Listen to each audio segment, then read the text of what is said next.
Fala galera criticante, tudo bem com vocês? Hoje é a última das repostagens do nosso Papo Crítico, onde a gente conversa, né? Bate um papo aqui sobre RPG e adjacências, e eu bati um papo muito interessante com o grande game designer, né? Autor aí nacional, Jorge Valpassos, uma grande inspiração aí no cenário, e vocês vão ver vários insights interessantes aí durante a conversa. A partir de aqui, os próximos papos críticos serão postados assim que forem gravados, né?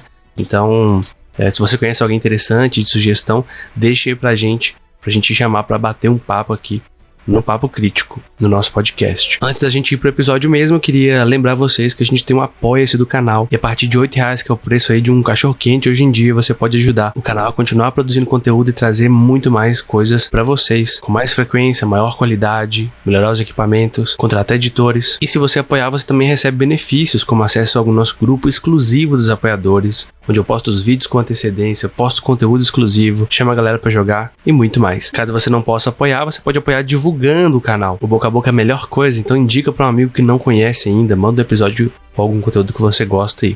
Então, dito isso tudo, muito obrigado pela sua companhia e vamos pro episódio.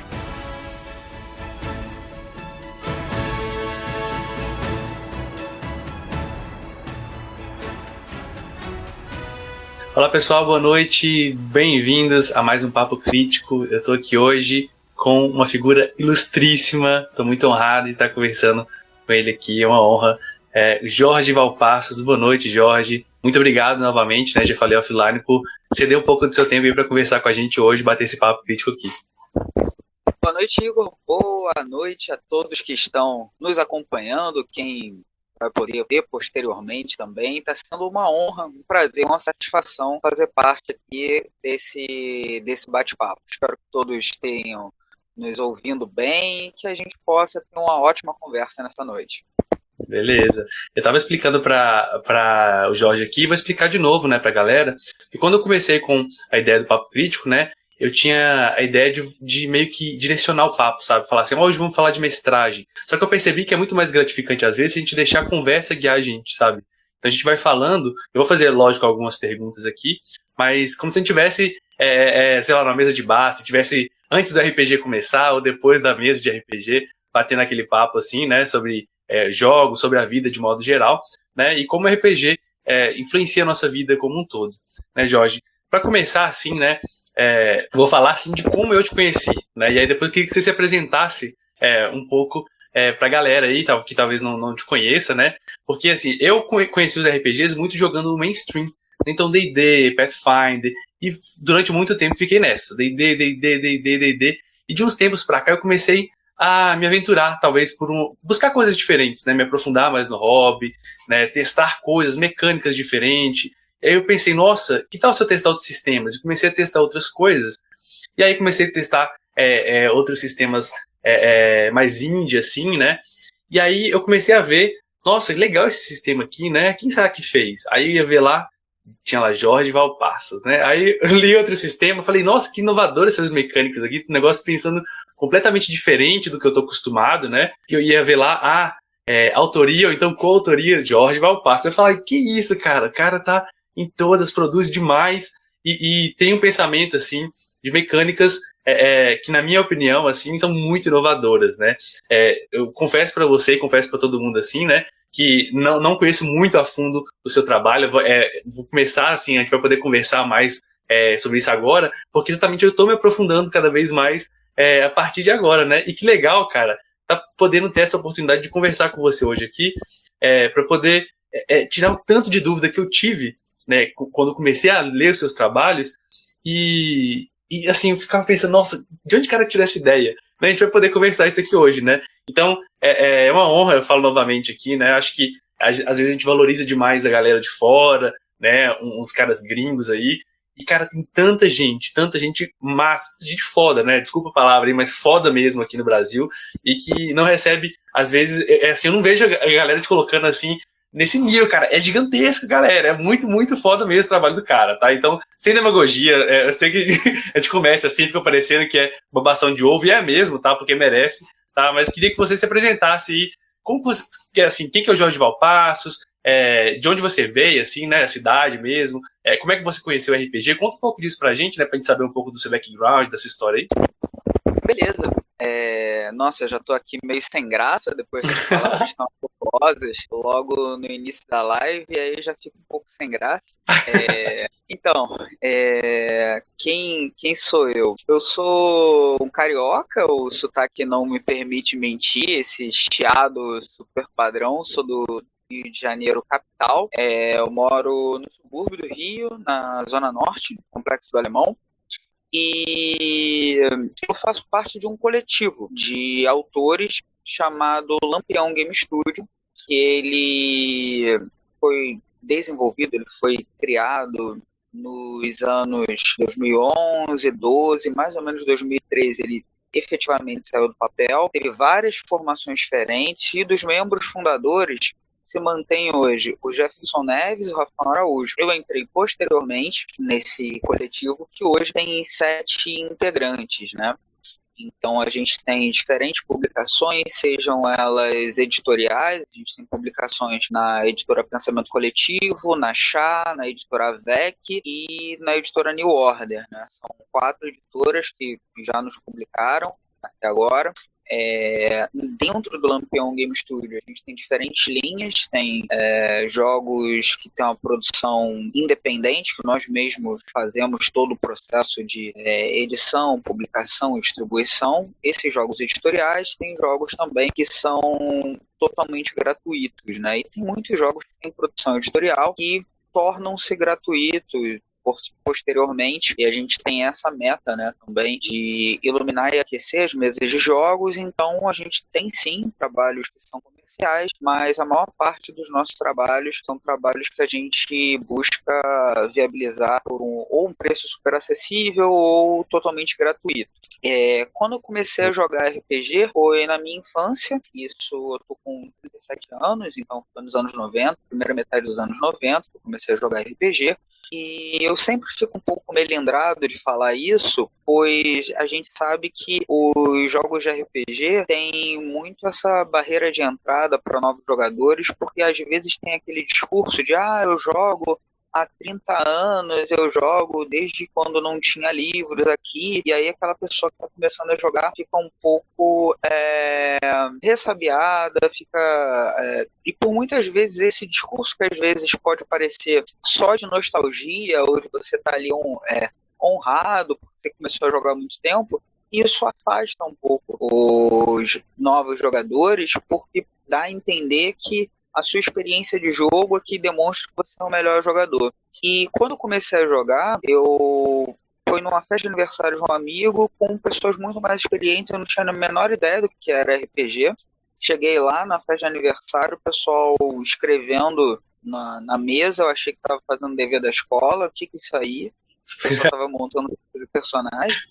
Vim pra me divertir, né? Exatamente, né? Pô, pensando ali, um pique-esconde, um pique-pega, comer besteira, dar risada, e tá todo mundo lá sentado, compenetrado, com os lápis na mão, eu ali, que festa estranha, que coisa esquisita. E aí, os primos desse meu amigo eram mais velhos e estavam dando de presente para esse meu amigo um jogo e estavam ensinando para ele ali. E a galera era bem mais velha, estava saindo no ensino médio, ainda estava no ensino fundamental, na época tinha outro nome, né? Como é que era o ensino fundamental?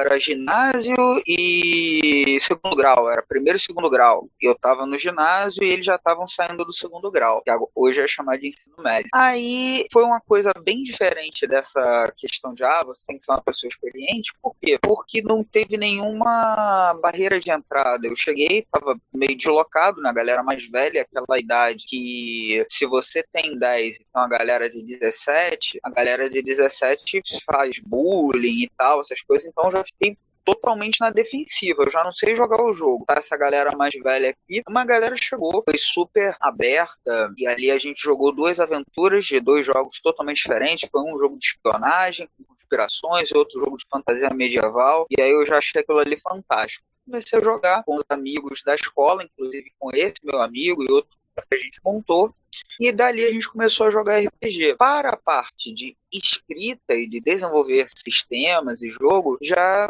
não tem nada a ver com essa minha experiência inicial. É claro que todo mundo que começa a jogar e começa a mestrar, de certa forma, Igor, já tem algum elemento de game design. Você já está criando ali aventura, às vezes você cria uma regra, dá uma modificada, e isso daí é uma coisa que eu sou um entusiasta de. Se você gosta de criar, já vai criando, você não precisa ter necessariamente um diploma, um grande curso, você já vai fazendo ali as suas experimentações, todo mundo que é criativo pode começar a fazer, começar a escrever. Mas no meu caso, eu comecei a fazer jogos de RPG depois da graduação. Sou formado em História, sou professor aqui da Rede Estadual do Rio de Janeiro, já trabalhei com socioeducação, com adolescentes com que eu falei, já tive várias atividades, e na minha pós-graduação eu trabalhei com metodologias ativas, de você trabalhar com educação lúdica, e aí eu comecei a pesquisar jogos, e aí eu uni a minha profissão docente, né, como professor, com a paixão, que era jogos e jogos de RPG. E foi para eu desenvolver a pesquisa na pós-graduação que eu comecei a estudar game design e tive contato com a cena nacional, mais ou menos para os anos de 2011, 2012, e que eu tive contato com os autores independentes. Eu conheci a galera que é do Lampião e por ter contato com eles e levar para os projetos de educação os jogos dessa galera, tanto do Jefferson do Rafão, do Bruno Prosário, outras pessoas que já fizeram parte do Lampião, que agora não mais, eu fui convidado para ingressar nesse coletivo. E desde então, unindo as pesquisas, eu estou sempre lendo e fazendo curso e pesquisando game design, comecei a publicar também os meus jogos. Mas pensando em publicação, em escrita, eu escrevia antes de escrever jogos de RPG. Eu tenho também... Eu tenho contos, eu tenho literatura, poesia e tal, então já tinha atividade de escrita, né, e publicação antes do RPG, e o RPG só agregou, né, é algo que hoje eu não me vejo desenvolvendo, escrevendo, senão também em cima do RPG, que é uma paixão muito gostosa. Bacana demais. E assim, é muito... eu percebo isso, tá, Jorge? Eu queria ouvir sua opinião sobre isso, que é muito diferente você, por exemplo, escrever um livro, né, a linguagem que você usa, sei lá, um livro de literatura, por exemplo, e um livro, muitas vezes, de RPG, que é um livro didático até. Né? Você está passando informação para a pessoa e tem muito daquilo assim, beleza, será que o meu texto ele vai conseguir passar a intenção que está por trás daquilo que eu quis? Né? Você percebeu esse desafio, né, quando você começou a fazer isso? Ou essa experiência anterior de escrita te ajudou já no processo? Nossa, você chegou num ponto que é um ponto muito, muito legal, muito valioso, que é a questão de encarar o livro de RPG também com a função didática. Porque uma das críticas que por vezes eu tinha é que a ideia do manual era muito boa, o jogo tinha um conceito muito legal, até mesmo as mecânicas eram excelentes, mas a forma que ele transmitia as informações para quem estava lendo, talvez pela área do game design não ter um ângulo muito próximo com a pedagogia, eu, por ser professor e já lidar há mais de década com livros didáticos na parte de docência, eu via que manuais de RPG por vezes pecavam na forma que transmitiam as informações. A parte de já escrever, já ter atividade de escrita me auxiliou bastante, até porque alguns mitos, né, em torno bloqueio criativo e tal, a gente já vai derrubando, porque é uma atividade constante, né? É uma rotina, e você, a partir do momento que insere a rotina, vários mitos, né? Do gênio, teve uma ideia e escreveu todo e tal, não, uma atividade constante de reescrita. No momento, inclusive, agora, eu estou reescrevendo um livro que deve sair pela VEC, um RPG de super-heróis, e que o livro estava pronto, foi pro editor, o editor pediu para reescrever, eu estou reescrevendo pela segunda vez, e é algo comum. E às vezes você está escrevendo, você está tendo contato com autores novos, ou literatura, ou de RPG, e que acha que o livro pronto vai chegar, vai mandar para a editora e vai estar tudo pronto, imprimir. Não, tem muitas reescritas, tem o retorno, da revisão, da edição, copydesk, então tem muitas idas e vindas, um retrabalho que não tem problema, que faz parte do processo, então isso já me ajudou muito no processo do desenvolvimento, junto à parte de educação. E quando eu escrevo os meus livros, eu penso neles também de uma forma muito didática, uma coisa que costumam falar nos meus manuais, eles costumam ter fluxograma, ter meio que um desenho de como que você vai estruturar o jogo, criar uma aventura, como que as coisas funcionam. Eu sou bastante cauteloso, né? De primeiro você faz isso, depois aquilo e tal. E a forma que as informações estão organizadas para você não ficar indo e voltando no livro são habilidades, né, que eu puxei da área de educação que eu levo para os manuais. Cara, muito legal isso, né? E assim, isso é muito legal porque a gente vê que, né, exatamente, é uma prática, né? Então, isso é até um incentivo. Se no primeiro momento a pessoa fala assim, eu preciso ser gênio para escrever uma coisa, a gente vê assim, beleza, pode ter ali uma inspiração, né? Porque realmente acho que nos seus trabalhos tem coisas que, cara, são muito, assim, teve uma inspiração ali por trás, sabe? Teve uma ideia ali que foi uma sacada que talvez só você pudesse ter, mas teve trabalho, né, envolvido nisso. Né, porque às vezes é aquilo que, assim, quando a gente vai aprender uma nova habilidade, vai aprender, sei lá, tocar um instrumento, o pessoal fala, né, que é 10% de inspiração e 90% transpiração. Acho que nesse processo também é isso, né? O refazer, até um trabalho de humildade, né? De tipo assim, opa, eu achei que tava bom, meu editor falou que, opa, não tá tão bom assim, vou ter que refazer, né? Então, assim, às vezes já teve que lidar com essa sensação de tipo assim, nossa, mas eu achei que tava tão legal e vou ter que refazer. Já lidou com isso? É exatamente por isso que eu estou passando agora, que essa reescrita é parte de uma crítica, é porque eu não posso contratualmente dar spoiler sobre o que é exatamente mas é mais ou menos assim. Você vem com uma ideia que ela pode abranger muitos campos diferentes, mas que não é tão focado. E aí o retorno do meu editor foca em uma coisa só, que é melhor do que você entregar um jogo pato que voa, corre nada e não faz nada direito. E aí, quando você vai focar, por exemplo, só em nadar, por exemplo, você obrigatoriamente tem que retirar as partes do voar e as partes do correr para focar o nadar. Isso gera um retrabalho que você não estava preparado inicialmente, então você vai voltar desde o capítulo 1 e ali escrevendo e tal, mas você entende que esse retorno, e que é um retorno que vem ou do editor, no caso do trabalho editorial, ou como a gente está lá no coletivo, a leitura dos outros membros do Lampião serve muito a isso também. Então, por muitas vezes é uma produção independente que não vai ser por editora, mas os outros 6 membros do Lampião, felizmente, não passam apenas a mão na cabeça e falam, olha que bonitinho e tal. Então, Jorge, qual passo? Olha só, isso aqui não tá legal não.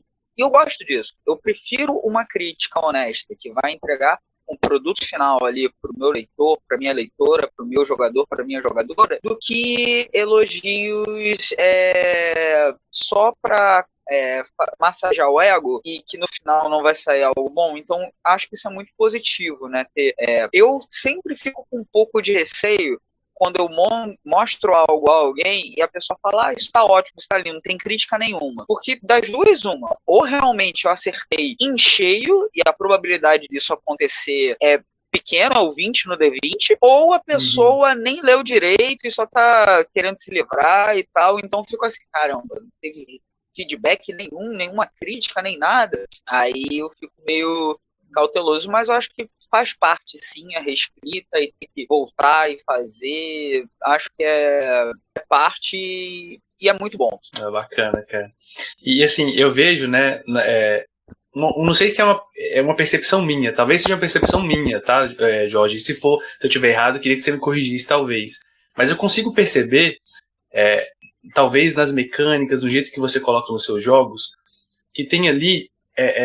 Assim, agora que você me falou que pesquisou, até vejo que tem assim, esse trabalho científico de teste, mas eu acho que tem até mais uma questão quase assim, beleza, antes de eu falar que essa mecânica dá certo, deixa eu testar e talvez assim, eu não vou partir de um pressuposto nenhum, sabe? Beleza, o que é o cenário, qual que é o clima que eu quero passar, e a partir disso eu vou testando e vou tentando chegar naquilo. É isso mesmo, assim, ou eu tô viajando?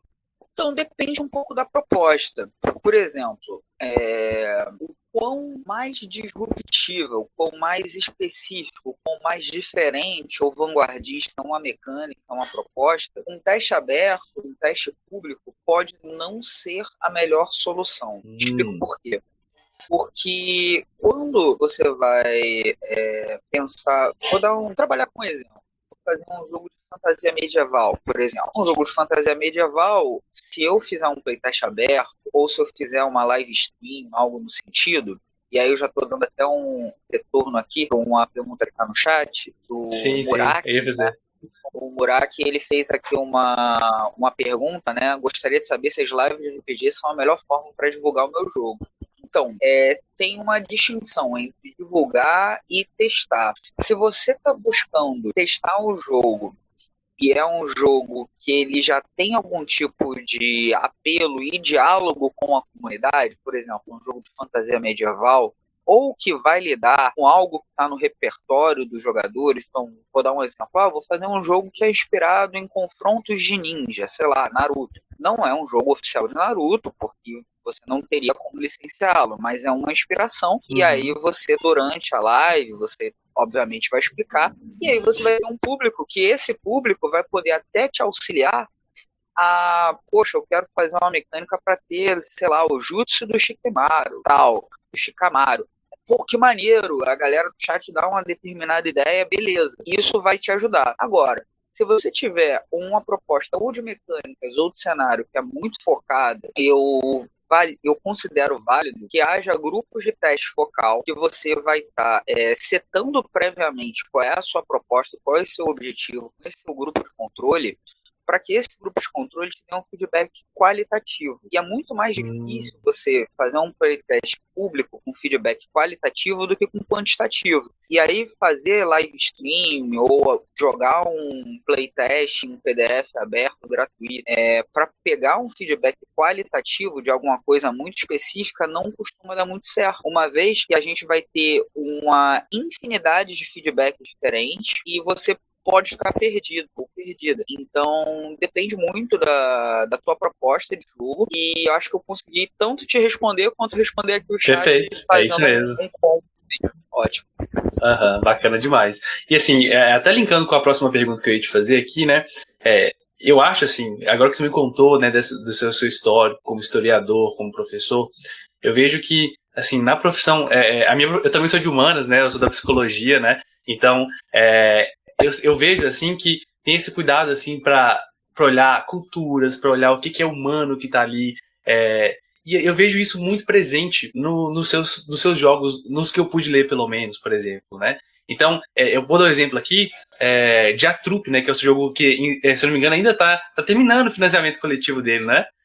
Que é um jogo aí de fantasia sombria, né? Pelo que eu entendi assim, mas é uma trupe ali de artistas, né? Que está tentando transformar uma cidade que é preta e branca, é um negócio completamente diferente. E, assim, esse lado humano das mecânicas, assim, por exemplo, se a gente for arquivos paranormais, né?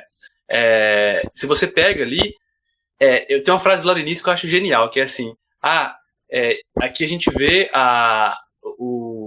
essas manifestações aí, não como algo sobrenatural que está acima, mas algo que está ao lado, e por isso a gente chama de paranormal. Então é uma manifestação que aparece, assim, pode aparecer, beleza, será que é real? Mas às vezes, né, eu fico pensando nisso. Será que é uma questão ali que pode ser um paranormal para algumas pessoas, mas para outras não, sabe? E assim, eu vejo que essa questão eu tô falando demais aqui, né, se deixar eu vou viajando aqui, né? Mas tudo isso para dizer o seguinte, eu imagino que isso vem muito do seu histórico como historiador, né, desse background de olhar para as culturas humanas, para o ser humano.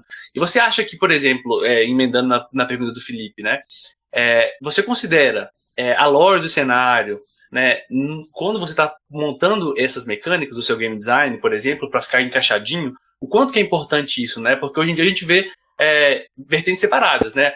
Vou fazer um sistema aqui que ele é um núcleo de regras que funciona em qualquer cenário.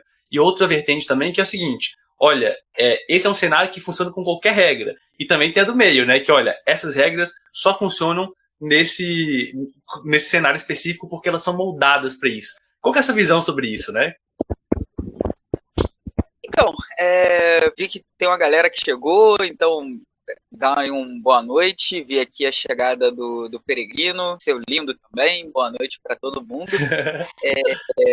Gente, vamos lá. Acho que primeiro não precisa se desculpar, Igor, em virtude da. Porque assim, tipo, eu sei que a galera de Humana fala demais, eu sou de não se preocupar com isso, a gente fala muito, então, normal. Vamos lá. Em relação à preocupação primeiro com os termos, né, que falou da questão do paranormal, talvez o meu background de ser uma pessoa leitora, eu acho que eu sou leitor antes mesmo de ser jogador de RPG. Eu acho que é o meu passatempo favorito até hoje é ler. Eu gosto muito de ler, mais do que ouvir música, de ver série, de ver filme e tal. Acho que leitura é minha grande paixão. E quando a gente escreve um livro, independente se é de RPG, se é um livro didático, se você está planejando uma aula que vai ter um conteúdo que vai estar na lousa ou em algum slide, ou se você está criando um poema, ou o que for, eu tento ser muito cauteloso com as palavras que a gente usa, porque há muitas definições para jogos de RPG e jogos narrativos, mas tem uma coisa que é inescapável. O jogo de RPG, ele é um jogo de palavras, literalmente um jogo de palavras. Eu escrevo palavras para fazer você escrever palavras e falar palavras. Então, as palavras que eu escrevo, elas alimentam os seus atos de fala. E tem, dentro da filosofia da linguagem, né, um conceito que está super presente em uma série de textos, né? O mais conhecido é os tratados lógicos de linguagem lá do Wittgenstein, que ele lida com atos de fala não apenas como uma enunciação, mas como uma ação. Você está performando uma ação quando você está enunciando. Não é à toa que a violência simbólica se dá, por exemplo, por meio de atos de fala, e é crime, inclusive, isso é codificado, você pode estar gerando um sofrimento muito grande, você como psicólogo sabe muito bem disso, simplesmente por você estar ouvindo algo que te magoa e afeta com uma área sensível sua. Isso daí se a gente estiver pensando de uma forma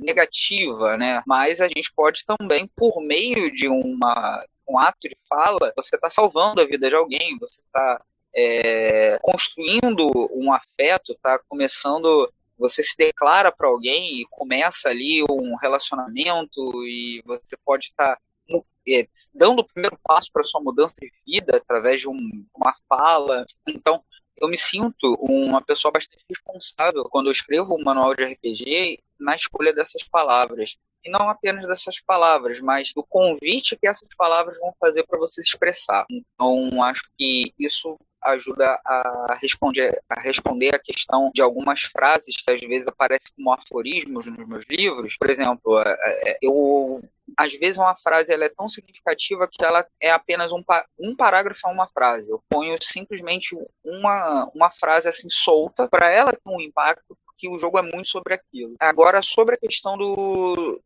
historiador.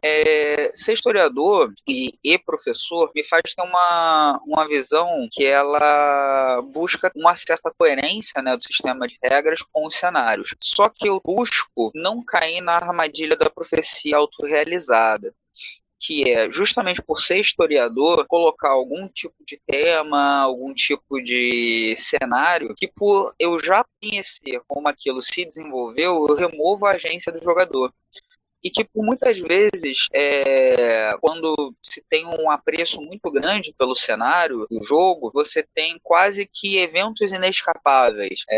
E isso daí coloca em xeque o próprio sentido de você ter personagem no jogo. Então, é importante que dentro das ciências humanas, com sociologia, antropologia, filosofia, história, a gente tenha muita cautela para lidar com outras culturas, com a diversidade cultural, até mesmo tem jogos meus que vão estar isso até mais explícito, por exemplo, o Arquivos Paranormais e Ceifadores, tem outros jogos que isso tem mais tem uma centralidade maior. O pessoal falou aqui no chat, o Herdeiros dos Antigos. O Herdeiros dos Antigos, ele tem uma questão, né, sócio-histórica muito forte. Primeiro, eu estou dialogando com o mundo contemporâneo e como que o mundo contemporâneo teve uma série de clivagens sociais, que você joga com minorias étnicas, de gênero, e raciais, e você trabalha com grupos excluídos da sociedade. E eu também trabalho com os anos 20 da produção do Lovecraft, que ele projeta ali várias das suas questões. Então, eu sim busco muito do meu conhecimento histórico, está lá desde o Deloyal, que vai falar da ocupação da França, né, pelos nazistas na Segunda Guerra Mundial. Só que se eu remover a agência dos jogadores, e, por exemplo, em Deloyal, tem uma série de situações ali que eu sei que a galera, os libertadores, né, os partisãs, eles foram chacinados pelo Hitler e tal. Só que eu não vou chegar e virar e falar assim, então, galera, se vocês tomarem essa decisão aqui, todo mundo vai morrer, porque aconteceu assim na história. Mas aquilo não é um livro de história, não é um artigo acadêmico, aquilo é um jogo. RPG não é um livro, né? É isso. Pensa, por exemplo, no Bastardos Inglórios. O final do filme do Tarantino, o Hitler é fuzilado dentro do cinema. Por quê? Porque aquilo ali não é um documentário, é uma produção ficcional. E no seu jogo, você pode detonar lá o Hitler em Paris quando ele viaja lá para tirar aquelas fotos, por exemplo, na Torre Eiffel. Então, pode acabar ali, ser outro destino. Acho que é uma coisa legal no jogo, Igor, é a gente ter sempre uma postura da contingência. Ou seja, a gente sabe como algo vai começar, mas está aberto para não saber como que vai ser o fim. Acho que um jogo de RPG, ele indiretamente, acho que essa é uma lição legal para a gente pegar do RPG, além de todas aquelas capacidades que normalmente são comuns de falar, leitura, atenção, tomada de decisão, trabalho em equipe e tal, mas eu acho que uma coisa legal da gente pensar é que o RPG tem uma das lições assim que eu tomo é da gente saber que muito do nosso destino está em aberto e tem mais a ver com a nossa vida, com o momento a momento, com o que a gente está fazendo e depois o que a gente dá sentido por meio da nossa memória, do que ultra mega planos daqui a 30, 40 anos, porque você vai ser outra pessoa, né? Como o próprio Heráclito dizia, a gente não consegue se banhar 2 vezes no mesmo rio, porque você será diferente, a água do rio já passou, sempre vai ser outra ali. E eu acho assim que eu gosto tanto de RPG exatamente por esse caráter da improvisação, do inédito, porque eu acho que aí, assim que a gente, às vezes, né, projeta questões nossas, né, então, às vezes o pessoal fala assim, se é fantasia, então não tem porquê, isso aí é mimimi, você fica tratando desse tema, fica cortando, se é fantasia. Gente, tudo que a gente faz, a gente coloca quem nós somos, sabe? A gente projeta no jogo, nas nossas fantasias, nas nossas escolhas de nome do personagem, de quais atributos eu vou colocar, de como eu vou interpretar. A gente coloca a gente, querendo ou não. Tá? E aí, assim, isso ali na fantasia, e junto com o caótico, com os dados, com as intervenções que outras pessoas trazem, né? Porque mesmo sendo mestre, jogador, independente do papel ali, né? E isso tudo junto com a caoticidade ali dos dados, de cartas, talvez, da mecânica que for, né? Que geralmente jogos narrativos vão ter, isso se transforma, né? E isso, assim, essa transformação, ela acontece na fantasia, mas, assim, nosso cérebro não sabe que fantasia, que é realidade nesse sentido, né? Porque tanto que quando a gente aprende essas coisas, essas lições de vida, a gente leva isso para nossa vida como um todo. A gente lembra daquela sessão de RPG, a gente conta em primeira pessoa, né? Nossa, aquela vez que a gente invadiu um castelo, aquela vez que a gente estava interpretando, sabe? Você conta assim porque é uma vivência real, né? Por mais que seja dentro da fantasia. Então, eu acho que isso aí é um ponto central que você tocou, que me faz amar tanto RPG, assim, né, cara? Maravilhoso, maravilhoso, cara. Vou saber que você tem essa preocupação também com a linguagem, né? Porque linguagem é ação, tá? É comportamento também, né? Não deixa de ser de qualquer forma, né? Muito bacana isso. E assim, Jorge, eu queria fazer uma pergunta, né, que é até um pouco estranha, assim, diferente essa pergunta. Mas se você pudesse conversar com alguém famoso, ter um jantar assim, seja, pode ser do mundo da RPG, mas principalmente do RPG, mas pode ser da música, da arte, de qualquer lugar. Qualquer personagem famoso, assim. Se pudesse ter um jantar com essa pessoa, quem seria, cara? Quem você escolheria pra trocar uma ideia, assim? Vivo, ou Vivo se a ou gente morto? quiser pensar em fantasia, pode ser morto também. Tanto faz. A pessoa, o personagem que você quisesse. Nossa, e tem que ser uma só, né? É, Ó, eu vou dar essa resposta que eu tenho que pensar um cadinho, então vou ganhar aqui um pouco de tempo, dando um beleza. salto no chat. Vou pegar uma pergunta aqui do chat para responder enquanto eu estou pensando nisso. Beleza. Não sei, alguém aqui que disse, foi o Boi! Olha O Boi tá só! aí, grande Nossa, Boi. foi o Boi, o Marco Loureiro, o Marco Antônio Loureiro. Eu vou, espero que a gente se esbarre lá no Diversão Offline, saudade do Boi, coisa linda.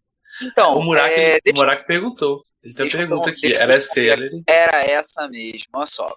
Muraki fez aqui a pergunta: se usar um tema clichê em um sistema de outra pessoa, o jogo ainda é meu ou terá potencial? Então, olha só, Muraki. Tema clichê não é problema nenhum. Por que eu digo isso?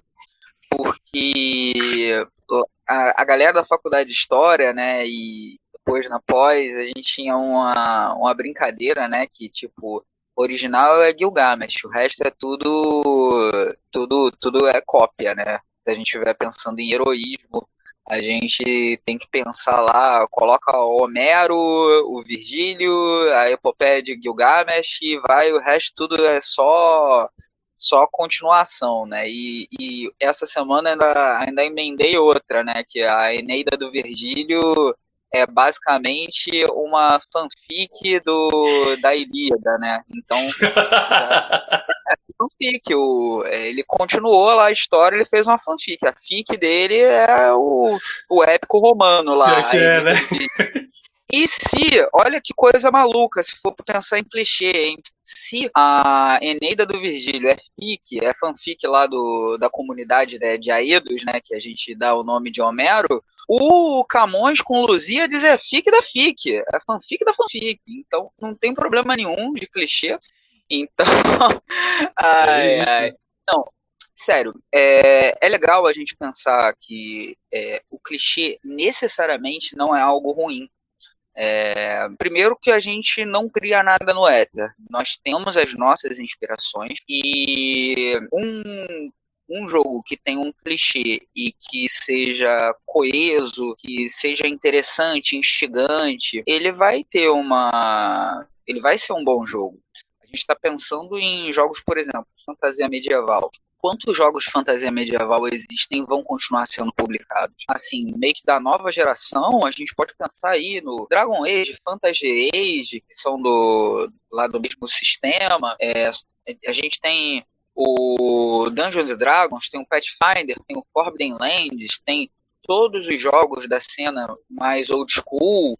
Então, se a gente estiver pensando assim em jogos de fantasia e tal, a gente tem vários diferentes que tem mais ou menos ali meio que a mesma textura. Tem o Dungeon World, tem uma série. Então, eu acho que não há uma grande necessidade de você fugir do clichê.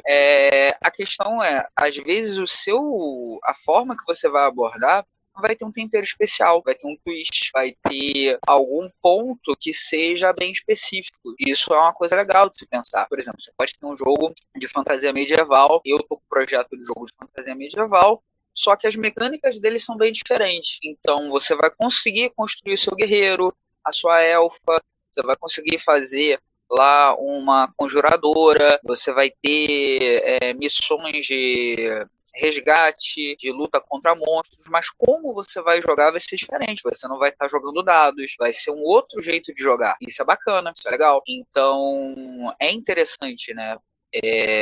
Brincar com essas. Às vezes, você voluntariamente pega um clichê para dar uma subvertida. E é justamente nessa mexida que você dá no clichê que você chega em outros públicos, que você consegue chamar a atenção seu jogo. Isso é uma coisa bacana. Só peço um pouco de atenção, porque na tua pergunta está dizendo que, sei lá, regras e mecânicas são de outra pessoa. Isso é complicado. Porque ainda que legalmente você não tenha licença, não tem como registrar as mecânicas do jogo, você tem casos de plágio. E aí é interessante você averiguar se aquele conjunto de mecânicas está coberto por uma licença aberta, que hoje tem vários sistemas que você pode publicar utilizando eles, por exemplo, o Fate, o próprio você pode usar SRD do Dungeons and Dragons para algumas publicações específicas, tem que dar uma olhada na licença nova, ou mesmo, se for alguém acessível, troca ideia mesmo com o autor. Tem um jogo que vai lidar com música e jogos de RPG, está sendo desenvolvido por um game designer aqui do Rio de Janeiro, que é o Caio. E esse autor perguntou para mim, olha, tem algum problema se eu usar o sistema Laventure, que é do Arquivos Paranormais e tal? E eu liberei a licença para ele. Falei, pô, cara, pode, não tem problema nenhum. Ainda que seja o meu sistema de jogo, eu quero que outras pessoas façam conteúdo derivado. Falou comigo, pego, libero, a gente resolve isso contratualmente, sem problema nenhum. O problema é quando o autor fica sabendo depois de pronto e a própria comunidade. Eu prefiro que você se aproxime, a galera da independente é de boa. Se for na gringa, talvez você consiga por mensagem, rede social. E às vezes esse sistema já tem um conjunto mínimo ali, um sistema base que já tem o SRD pronto, o AGL, o Creative Commons, você acredita ali logo nas primeiras páginas e manda ver. Então, respondendo, dá para ser um jogo com clichês e funcionar super bem. Em relação às mecânicas, só toma um pouco de cuidado com esse ponto, né, do plágio e tal, porque ninguém quer ter seu jogo plagiado ou sem nenhuma referência e tal, e isso pode te queimar junto à comunidade. Sua resposta, não esqueci, Igor. Não esqueci, consegui ganhar o tempo aqui respondendo. Pergunta difícil. Depois eu te explico o objetivo dessa pergunta. É uma pergunta difícil, mas eu gostaria de conversar, trocar uma ideia com alguém que não é exatamente do campo de jogos, mas eu vou dar uma resposta de uma pessoa viva e depois de uma pessoa morta. Perfeito. A pessoa viva é o meu xará, o Jorge Benjor. Gostaria de trocar uma ideia com ele, porque eu considero ele profundamente criativo e ele propõe misturas rítmicas e temáticas e uma série de questões ali na composição, tanto na letra quanto na melodia, que são muito inspiradoras. Pra mim, eu fico realmente, às vezes, assim, cara, como é que o cara dialoga com tanta referência e faz algo novo e dentro da biografia dele, né, do trabalho dele, dá para ver, sei lá, 4 fases muito diferentes. Tem desde bossa, né, com mais que nada lá, que é quase um João Gilberto ali, e tem, sei lá, W Brasil, que é uma música que ela tem a estrutura dela é um jingle. Ele fez uma música para tocar no rádio, mas que é um jingle. E por que é um jingle? Porque tem uma relação com campanha publicitária e tem um conteúdo com conteúdo político e que tá falando sobre os anos 90 e tal. Caramba. É um negócio assim que é muito louco, você não sabe por onde você começa a estudar, a analisar, você não sabe qual é a sua entrada para chegar a esse ponto. E sem contar que ele é uma pessoa que me parece muito divertida de conversar, é uma pessoa que já tá com 84 anos, né, já tá velhinha e tal, mas é alguém que eu gostaria de trocar ideia pelos trajetos e tal.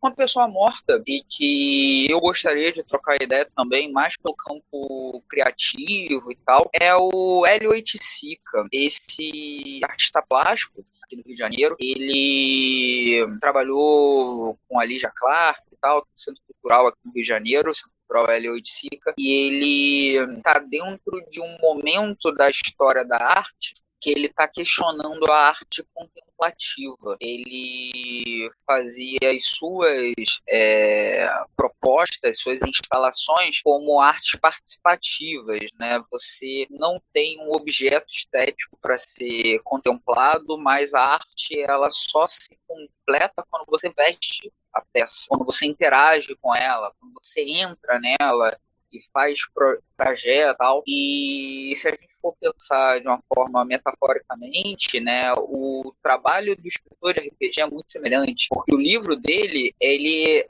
tem uma obra de arte incompleta, e ela só vai se realizar quando o jogo for para mesa, quando ele é ativado pelos jogadores, ele é interpretado, decorado, e ele vai se tornar outra coisa a partir do momento que ele é manipulado pelos participantes. Então, eu acredito que se o Hélio tivesse vivo, ele seria um cara que ia fazer LARP, ia fazer RPG, ia fazer performance interativa. Então, ele é um cara muito inspirador, que eu queria trocar ideia com ele. Então, são duas conversas que eu gostaria de ter. Mas, por incrível que pareça, são conversas que eu ia ter um aprendizado por osmose, eu não ia fazer tipo entrevista. Eu queria simplesmente trocar ideia. Estou aqui comendo um pão de queijo, tomando um café, tomando um chá e trocando ideia, e é isso. Num pôr do sol no fim de tarde, com essas duas cabeças, tá bom. Se a gente só conversasse, desse para dar uma risada ou trocar algumas ideias, tá bom. Eu não ia chegar assim, pô, me fala do teu processo criativo e tal, daquela tipo chato. Não por aí. Entendi. E isso aí é um pouco, né, para saber um pouco das referências suas, né? Essa pergunta é para ver assim, e olha como é que combina demais, né? Realmente, né? Isso que você falou é uma reflexão que eu não tinha pensado, né? Assim como essa questão da arte, o RPG no livro, isso ele tá incompleto, né? Ele se completa na mesa. É por isso que muitas vezes eu percebo, né, que li o sistema, amei a leitura, vou testar, nossa, não foi o que eu pensava, não bateu do jeito que eu queria. Ou então eu achei que seria daquela forma e foi de outra. Ou às vezes, eu não coloco muita expectativa, né? Acho que colocar ou não expectativa também dá muito ligado a isso, né? Mas você não coloca tanta expectativa naquele sisteminha, vai sem expectativa mesmo, e ele te dá ferramentas ali para surgir um algo incrível, assim, que, nossa, maravilhoso essa mesa, né? Então, realmente, ele se completa o RPG na mesa, né? Não tem como você falar assim que conhece um sistema se você não tiver rodado ele, né? Colocado ele na mesa para ver. E assim, eu até vejo, né? Eu queria saber a sua opinião sobre isso, mas eu vejo que tem sistemas, e eu vejo essas brincadeiras, né? Você coloca bem claro nos seus sistemas assim, olha, esse sistema funciona melhor para uma rodada aqui, para uma campanha longa, para uma aventura mais curta, mas tem sistemas que não são tão claros em relação a isso. E eu vejo que tem sistemas que eles brilham em aventuras curtas, por exemplo, um one shot, né, para se jogar em evento. Tem sistemas que é low prep, né, assim, você chega ali sem nada. Agora tem outros sistemas que se beneficiam dessa preparação antes, né, de criar as facções e criar uma história do mundo. E assim, às vezes a gente vai testar o sistema nessa tentativa de completar ele, e às vezes essa tentativa, assim, é como se a gente estivesse tentando montar, fazendo analogia, pecinhas de quebra-cabeça errada. Você percebe isso também? Sim. Eu acho muito bacana de falar de dois atos, né, de interpretação do sistema de jogo, que eles são distintos.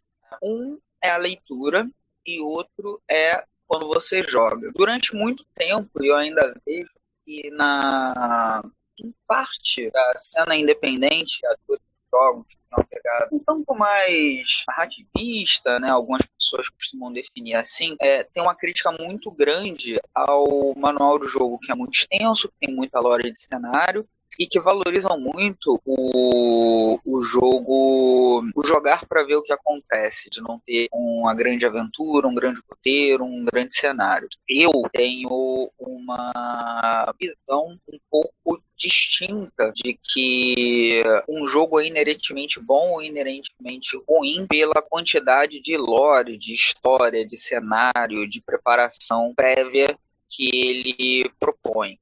São propostas diferentes. É como se você estivesse analisando o Street Fighter 6 com a lente do Super Smash Bros. São jogos de luta, mas você não pode cobrar do Street Fighter 6 o que o Smash Bros. Propõe. Você não pode cobrar do novo Tekken, do Tekken 8 aí que vai sair, algo que o KOF 15 é tudo jogo de luta, mas então, sim, são questões ali bem distintas. E o ato de ler manual de RPG, inclusive, imergir no conteúdo ficcional, por exemplo, Vampiro Máscara tem cartas, tem textos que tem ali, que são puramente de ambientação imersiva. E isso, para mim, não é firula.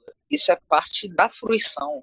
Você quase que vai se alinhar ao tema e ao tom quando você está imerso naquela produção ficcional. Então, é uma outra forma de comunicar sobre o que é o jogo, distinto de uma informação quase que puramente instrucional, com instruções, meio que um comando, e uma certa tradição de autores defende que essa é a única forma de eu estar estruturando. Lá dentro do Lampião, a gente tem jogos que são bem diferentes nisso. Se eu estiver pensando no Belregard, que é do Jefferson e do Rafão, nesse jogo você tem ali 200 e tantas páginas de cenário. O sistema do jogo ele é relativamente pequeno em relação ao cenário, porque a proposta do jogo é de ter realmente um andamento até mesmo de leitura mais cautelosa. Você tem ali uma proposta de você estar ali compreendendo pouco a pouco sobre aquele mundo derrotado e tal, e até a criação de personagens ela é mais cadenciada, você vai demorar um certo tempo escolhendo ali as suas habilidades e tal. Já tem outros jogos que são totalmente emergentes, a Trupe, no jogo atual, tá lá no financiamento coletivo, jabá de oportunidade, catarse.me/a Trupe, financiamento coletivo acaba dia 6/6, então ainda tem uma semaninha aí mais ou menos para apoiar. Quem for ao Diversão Offline lá em São Paulo, a gente já vai estar com as cópias físicas lá no Diversão Offline, se tudo der certo, se tudo for entregue e tal. Então, se você quiser adquirir direto no Diversão Offline, você pode contar com isso. Se todas as condições de temperatura e pressão forem respeitadas, mas o financiamento coletivo está aberto. Quem apoiar no financiamento coletivo vai receber o livro físico e o digital. Quem for pegar posteriormente vai pegar apenas o físico, né? O digital vai estar gratuitamente para quem participar do financiamento coletivo. Tem combos com outros jogos meus, então só entrar lá no financiamento coletivo que você consegue pegar mais de um jogo com preço promocional. A Trupe, ela tem um cenário, sim, só que no lugar de separar onde está o cenário e onde estão as regras, o jogo ele não tem preparação, é no prep, mas você vai descobrindo sobre o cenário conforme você vai jogando. Então, nas tabelas, nas gerações processuais do jogo, você está ali aprendendo sobre o que é o mundo conforme você vai jogando. Então, eu penso que são propostas diferentes de jogos e que dá para você curtir a simples leitura. Mas eu concordo contigo que, a despeito de você ter um jogo que é mais voltado a uma questão mais textual, por exemplo, Herdeiros Antigos, ele é distinto do A Trupe. Você tem ali muito texto para você entrar em qual é a proposta, tem contos entre os capítulos e tal. Já o A Trupe não. A Trupe não tem exemplo de jogo. É basicamente as instruções e colocar direto na prática.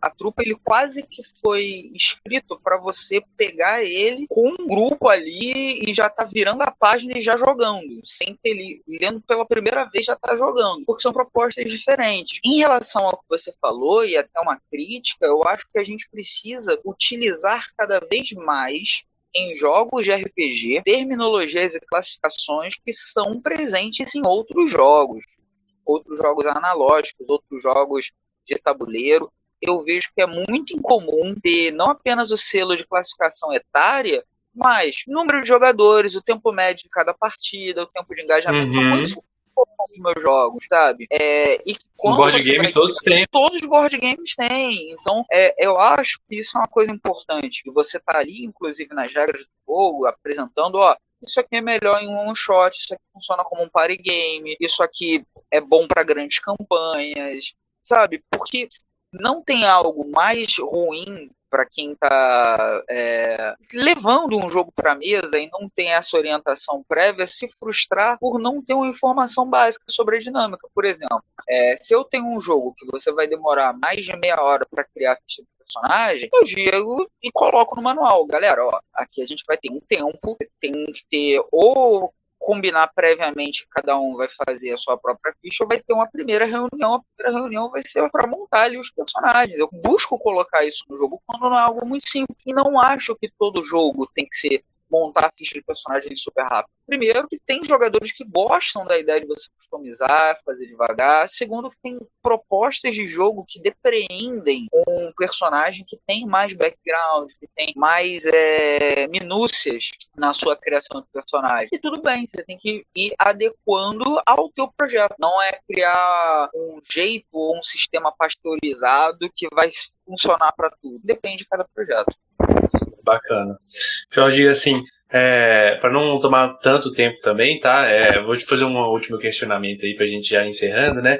Mas assim, eu vejo que, até por essa questão do seu background, né? Você falou que é de periferia, eu também, né? Eu vejo uma coisa que é muito comum. Eu vejo duas barreiras grandes no RPG, né? A primeira é a questão da linguagem, né? Que a gente muitas vezes passa a ter acesso a RPGs e as pessoas acham que só existe RPG, por exemplo, em inglês, né? E a segunda é uma questão do financeiro, né? E eu vejo no seu trabalho, talvez por esse background, exatamente um caminho contrário a isso. Você produz primariamente, né, em português. Eu não vejo, pelo menos eu não conheço produção sua em inglês, né? Depois você me fala se tem também em outro idioma, mas e vejo muita produção, por exemplo, igual você faz. Olha, acessível, eu faço aqui, tem o financiamento coletivo, mas também fica gratuito para quem quiser baixar, ou então depois o material, depois que foi financiado, um material gratuito, um suplemento gratuito para o pessoal ter acesso, né? Isso vem realmente, você também percebe essas barreiras, né? Me fala dessa produção também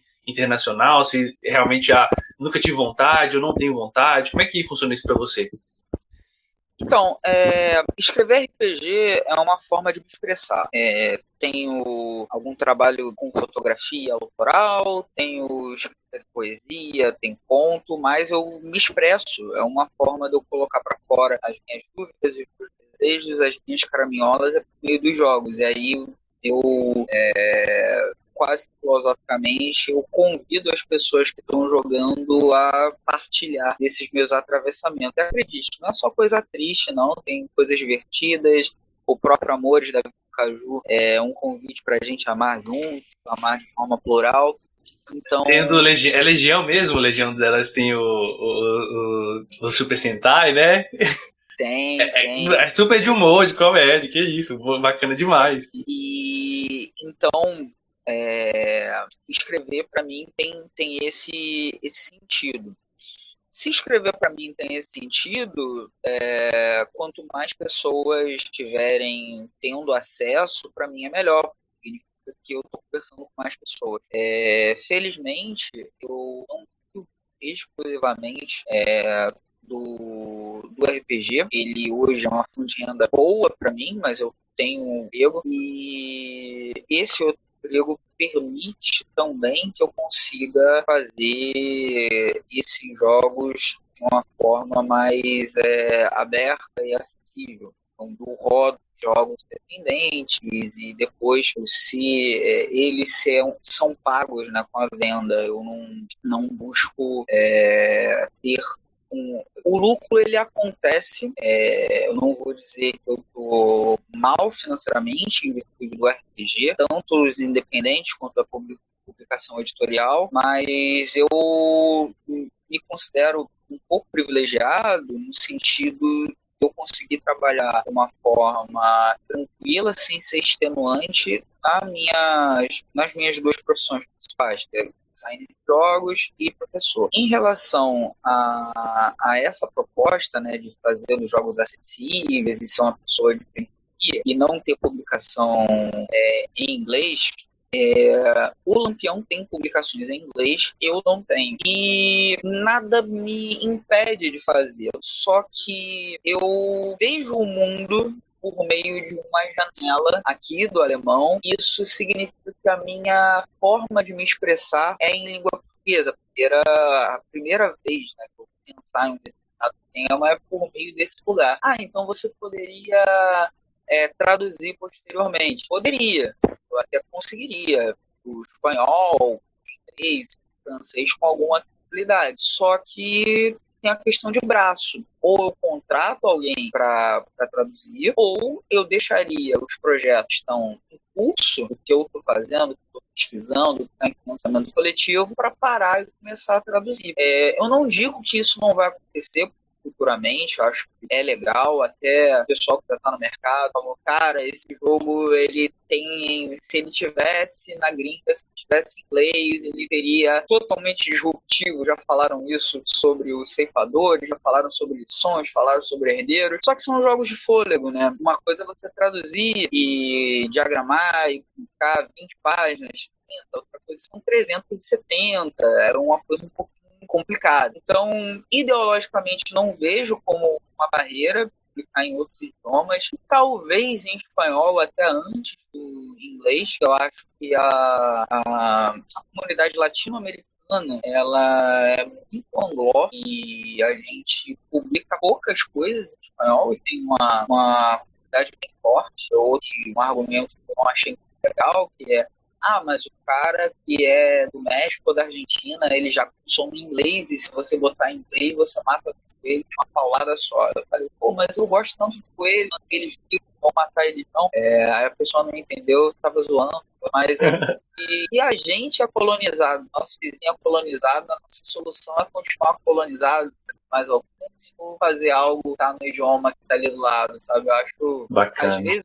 Às vezes o caminho mais simples, ele não é o melhor. A gente, graças ao pessoal medieval, pouco, né, na Valesco, acha, né, que é o caminho mais curto, né? Então, às vezes não é o caminho mais curto, trabalha com um pouco mais de nuance. Então não tem problema nenhum em publicar em inglês, é mais do braço, ou de contratar, e aí é tudo, né? O tradutor, depois a revisão, depois de novo a diagramação, talvez isso aconteça, ou para abreviar o processo, já fazer a própria escrita direto em inglês, o que hoje eu não vejo como algo muito próximo, e eu me expresso, eu enxergo o mundo com as minhas idiosincrasias, com as minhas ilhas, com isso, é por aí que eu vou. Você vê, o Arquivos Paranormais não necessariamente precisaria ter o caso lá da Nancy com a Fê, que tem lá as personagens lá de uma agência, e essa agência está investigando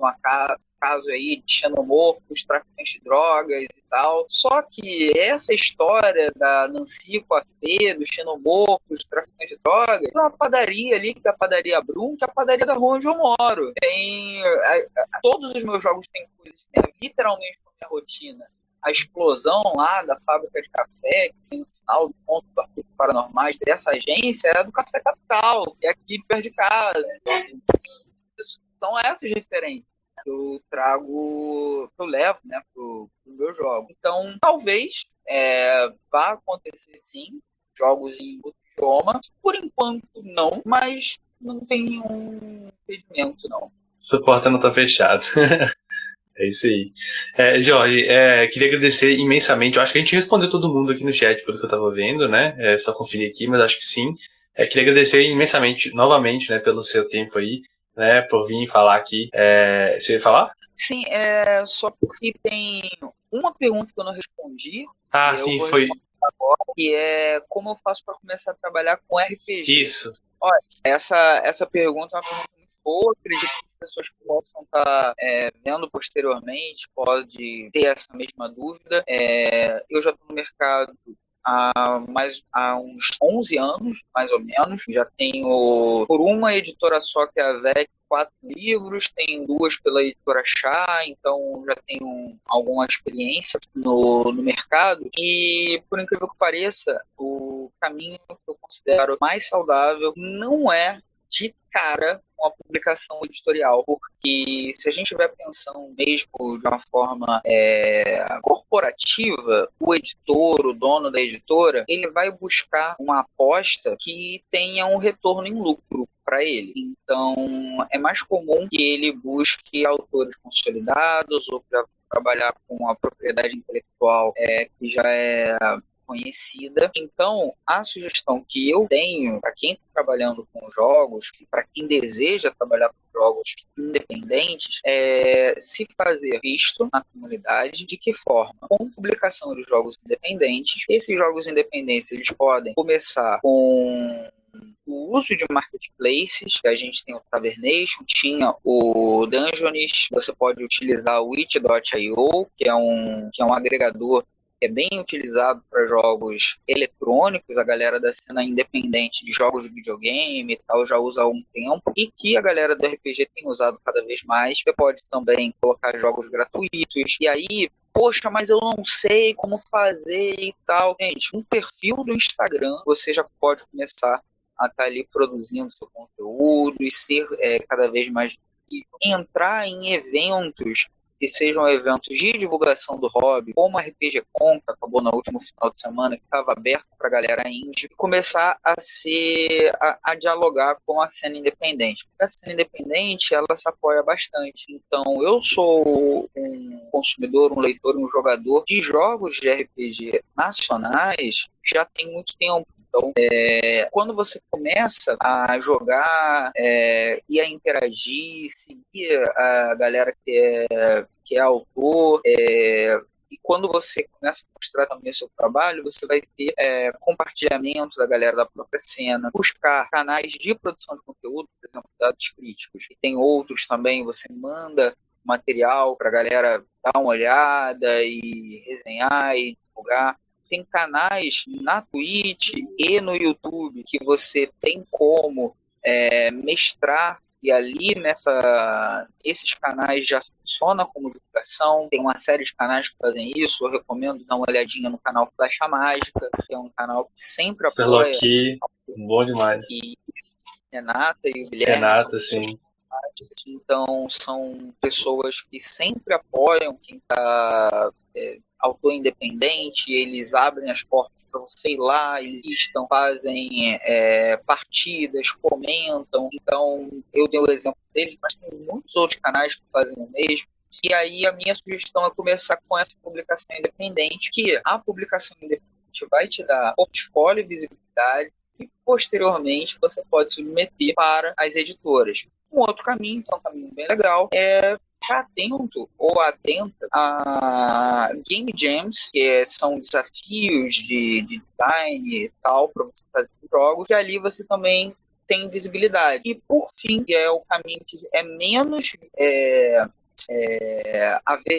visto como um caminho possível, além de ir a eventos de RPG, cena geek, cult, por exemplo, vai ter uma festa literária, um evento de anime e tal, você leva lá como atração um jogo de RPG, chega lá, ou não você já tem, né? Então, um pouco de cara de pau ajuda e tal, para você se tornar visível. Mas uma sugestão que eu ia falar é dar uma olhada também em editais de fomento de cultura. Não é incomum que haja diferentes prefeituras por todo o Brasil e também governos do estado, federal, abrindo editais de fomento à cultura. No caso, por exemplo, de São Paulo, o PROAC, Rio de Janeiro tem a retomada cultural, cada prefeitura vai ter uma série de projetos que você pode submeter e que, adequando aquele projeto, você pode ser publicado e receber ali já uma remuneração para tiragem do seu jogo de RPG. Então, tem esses caminhos, não se esqueça de dar uma olhada nesses editais, não é um bicho de sete cabeças, é um pouquinho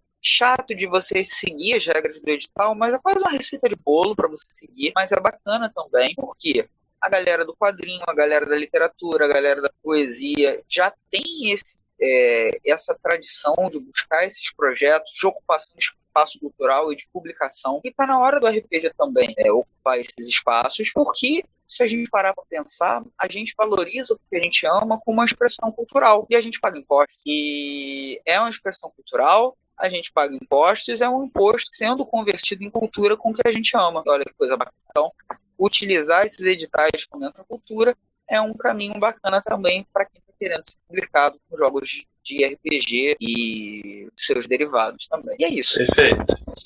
Inclusive, né, aproveita a fala do Jorge aqui para falar, gente. Pode mandar dados críticos @e-mail, né? Costumo receber material da galera, tô sempre falando lá no nosso Discord, tô sempre mandando, né? Porque realmente, gente, a gente tem que incentivar cada vez mais a produção nacional, sabe? Então, se tem gente lendo, se tem gente discutindo, se tem gente jogando, né?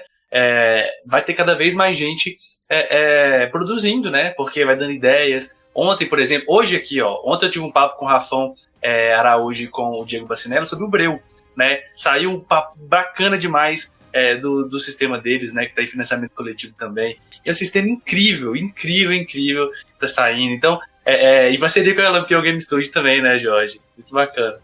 Então, é muito, muito importante a gente dar esse valor também para os autores nacionais, tá? Que não pedem nada para os gringos, tá? Então eu sempre gosto de falar isso, vamos valorizar, galera, que tem muita, muita coisa boa, tá? Jorge, novamente, muito obrigado pelo espaço. Reitero que sempre que quiser, o espaço está aberto para vir bater um papo, quiser divulgar algum projeto.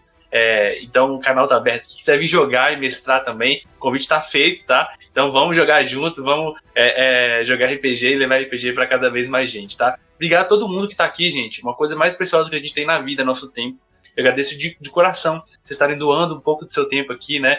Conosco aqui nessa noite de quarta-feira. Sei que todo mundo tá cansado às vezes, trabalhou o dia inteiro. Então agradeço profundamente, tá? Obrigado pelo tempo. Obrigado, Felipe, que deu sub aqui. 26 meses de sub aqui na Twitch. Obrigado, que tempo demais. 2 anos a mais aqui. A gente sempre jogando também. Gente, obrigado. Até o próximo Papo Crítico. Esse vídeo vai ficar salvo na íntegra e depois eu vou editar o papo e colocar lá no podcast também, tá? Então, confere as redes sociais do Jorge, exclamação Jorge no chat, vai estar na descrição do vídeo também, tá? Então, confere a trupe que tá quase terminando, tá? Então, vai lá, ajuda o projeto, financia também. Jorge, obrigado, viu? Coração, um abraço. Tchau, tchau, galera. Tchau, tchau. Boa noite. Boa noite.